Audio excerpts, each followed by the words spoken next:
Asko lang po, mula po kasi nung bumalik ako sa church, madalas na ako nakakarinig ng parang minumura niya si Lord sa isip ko. At ang tagal na hanggang ngayon, naiisip ko tuloy nagkakasala ako kay Lord dahil dito. Nung nakaraan okay na ako pero bumalik na naman tas madalas na siyang ganun. Ito yung mga bagay na kapag ang isang tao ay nag-backslide o kaya naman yung isip niya bago siya makakilala sa Panginoon ay punong-puno ng mga hindi magandang bagay. Contaminated ng mga hindi maka-Diyos. Puro worldly things. Ganoon naman talaga po, di ba? Bago natin makilala ang Panginoon, meron tayong mga dating pamumuhay. Merong mga dark days. Meron tayong mga habit. Meron tayong mga ginagawa. Kaya nung nakakilala tayo sa Panginoon, unti-unti itong inaayos. Unti-unting tinatanggal. May prayer to you na ganito ang pinagdadaanan. Alam nyo po, kahit matagal ng Kristiyano, may mga ganito pa pong senaryo. May mga ganitong pagsubok sa isipan. At ano ang sinasabi ng Biblia para mapaglabanan natin yung ganitong bagay? Nasabi ng Revelation chapter 3 verse 20, "Narito ako sa labas ng pintuan nyo at kumakatok. Kung may makarinig sa akin at buksan ng pinto, papasok ako at magsasalo kami sa pagkain." Patuloy nating pagbuksan yung puso lagi natin sa Panginoon. Napagharian tayo ng Panginoon. Ang Panginoong Hesukristo ang maghari sa atin, ang mag-rule po ng ating buhay. Kung struggle tayo sa pag-iisip at kung ano-ano yung mga naririnig po natin, kailangan natin ng Panginoong Hesukristo. Yun ang unang-una, tanggapin natin siya ng buo, buong buo. Accept Jesus Christ as your Lord and Savior. Walang ibang mag-rule po ng puso natin, ng buhay natin. Hindi si Satan, hindi yung world, kundi ang Panginoon. Hindi rin ikaw, kundi ang Panginoon. Kailangan ang hari ng buhay natin, ang king niyan ay ang Panginoon. Isa rin sa makakatulong po sa atin ay yung pagbubulay-bulay ng salita ng Panginoon. Kasi nga dati, contaminated yung ating isipan sa mga naririnig natin. Doon po sa mga nakapaligid sa atin ng mga pagmumura, na-inject sa atin simula nung bata pa po. Kaya nung nakakilala sa Diyos, pwedeng naririnig pa rin po niya iyan. Kaya pinakamainam na gawin, pagbulay-bulayan natin yung salita ng Diyos. Sabi ng Joshua chapter 1 verse 8, "Huwag mong kalimutang basahin ang aklat ng kautusan, bulayin mo ito araw at gabi para malaman mo kung paano matutupad ng mabuti ang lahat nakasulat dito." Sabi pa, kung gagawin mo ito, uunlad ka at magtatagumpay. Mas marami po tayong pagkakataon na mag-isip sa mga bakanting oras natin, mas marami pong pwedeng ibigay na palaso si Satan para mag-isip tayo ng mga hindi magagandang bagay. Kaya yung mga bakanting oras po natin, mas mainam na ilagay po natin sa pagbabasa ng Biblia. Makikita nyo po, yung dati nyong habit na kung ano-ano mga iniisip, mapapalitan po yan ng mga Word of God, mga encouragement, mga promise of God. Mapapansin nyo po, lalaya po kayo, mawawala na po yung matagal nang naka-inject sa isipan natin. At kailangan din po nating i-rebuke yan. Kulang ang prayer kung walang pagre-rebuke. Kasi binigyan tayo ng otoridad ng Panginoong Hesukristo para yurakan ang gawa ng kaaway.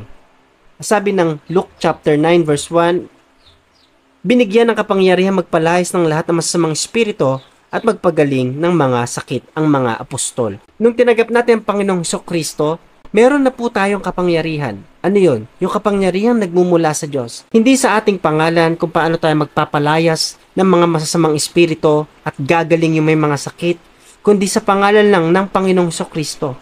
Kaya, huwag nating bibehin, huwag nating alagaan yung mga naiisip natin. Rebuke it in the mighty name of Jesus. Kailangan, sa guni-guni pa lang, sa isipan pa lang natin, tayo ay nanalo na. Tayo ay binago na, wala na yung mga dating mga naiisip natin na masasama. Kasi sabi ng Romans chapter 12 verse 1 hanggang 2, let's read this, "Huwag niyong tularan ng mga pag-uugali ng mga tao sa mundong ito.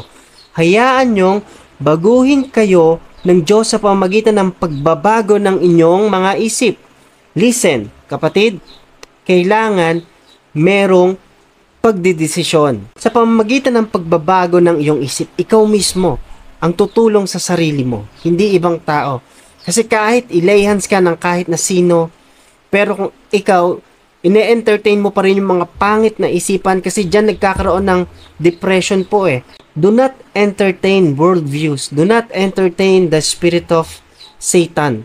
Sabi dito, kailangan magdesisyon tayo na wala nang makakapasok sa isipan natin na gawa ng kaaway. Punuin natin ng presensya ng Panginoon para malaman nyo ang kalooban ng Diyos. Ang sabi ng Romans 12 verse 2, kung ano ang mabuti, ganap at kalugod-lugod sa kanyang paningin.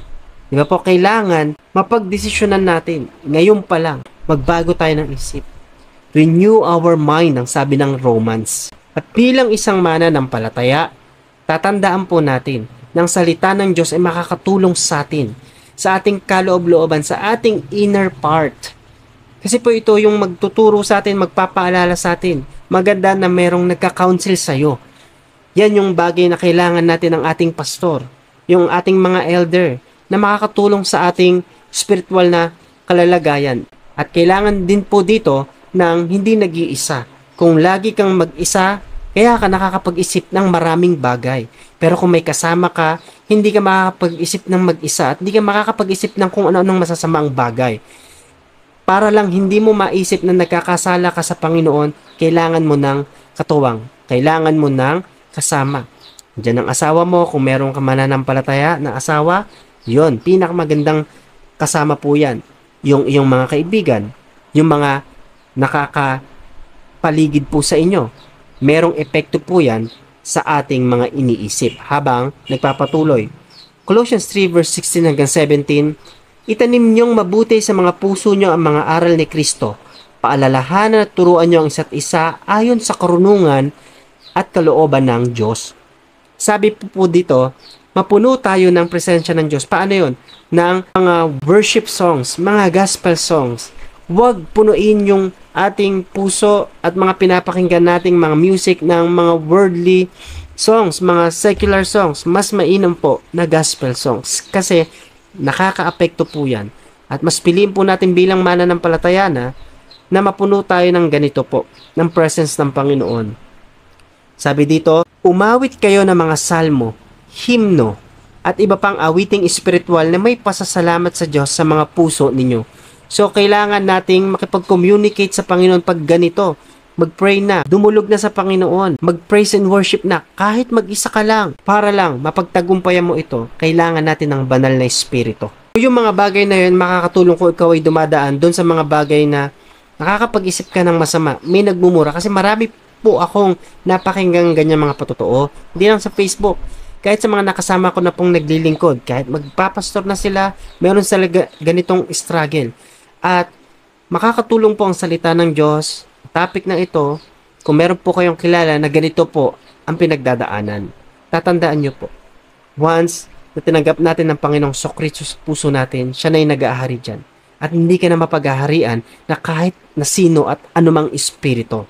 Kasi tatandaan mo, greater is He that He is in me. 1 John chapter 4 verse 4. Let's read this. Sabi dito, dahil ang espiritong nasa inyo ay higit na makapangyarihan kaysa kay Satanas na siya naghahari ngayon sa mga makamundo. Makapangyarihan ng Panginoon na tinanggap mo.